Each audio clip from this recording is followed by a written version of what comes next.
In 1870, a sickly young man named Cecil Rhodes arrived in South Africa. The climate was harsh, but his ambition was harsher. He brought with him an ideology of unyielding, almost cosmic, British superiority. This wasn't just patriotism, it was a doctrine of destiny, a belief that he, and men like him, were mandated by history to control the world's resources. He wasn't satisfied with mere continents, famously declaring, "I would annex the planets if I could." This single, chilling sentence defined his entire financial and political existence. This imperial urge immediately found its physical anchor in the desolate, dusty landscape of the diamond fields of Kimberley. Rhodes was not the first. The area was a frenzy of individual enterprise, a chaotic, massive pit known today as the Big Hole, where thousands of hopeful miners dug in frenzied disarray. Rhodes, however, saw past the sparkle of the gems. He saw the logistics of scarcity. He realized the true, lasting power lay not in the physical act of finding diamonds, but in a complete, absolute control of the supply chain. Over a grueling, relentless decade of acquisition, he used every financial weapon at his disposal: debt, intimidation, stock manipulation, to systematically purchase, one by one, every single mining claim. This was a long, cold war fought with ledgers and legal papers. By the crucial year of 1888, this relentless consolidation was complete.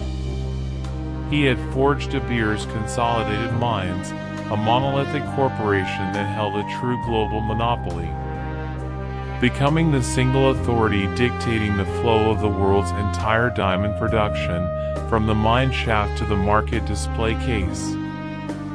The greatest trick he pulled was existential, an act of global psychological warfare.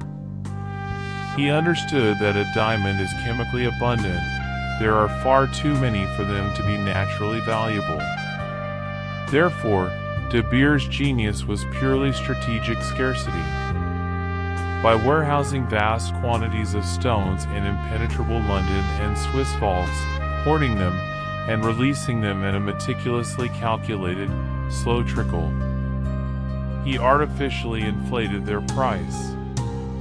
This transformed a common rock into a symbol of eternal, untouchable value. The famous, immortal advertising slogan, "A diamond is forever," was not poetry. It was a ruthless financial manifesto of perpetual, absolute market control.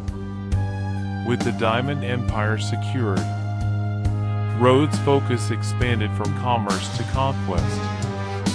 His gaze turned fiercely north, pushing the boundaries of the British Empire into gigantic, unmapped territories he arrogantly named Rhodesia, a massive area larger than his home country, modern-day Zimbabwe and Zambia.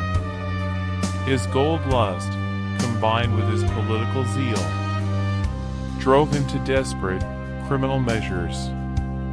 To destabilize the rival Boer government in the gold-rich Transvaal region, he secretly, and treasonously, financed the disastrous Jameson Raid, an illegal, armed coup attempt.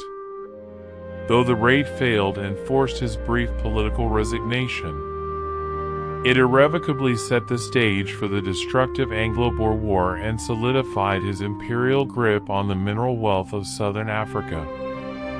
Rhodes died in 1902 with a legacy of unprecedented scale. He controlled 90% of the world's diamond supply and a personal empire of land covering over 1 million square miles. His immense wealth was channeled into philanthropic causes like the famous Rhodes Scholarship, a system designed to propagate his vision of Anglo-Saxon dominance globally. Yet, this philanthropy is forever inseparable from its horrific source: the brutal exploitation of African labor, the institutionalization of inhuman working conditions, and the systematic creation of racial segregation laws that were the direct, undeniable precursor to the systemic injustice of apartheid. He began by wanting to annex the planets. But in the end, He successfully annexed the soul and resources of an entire continent.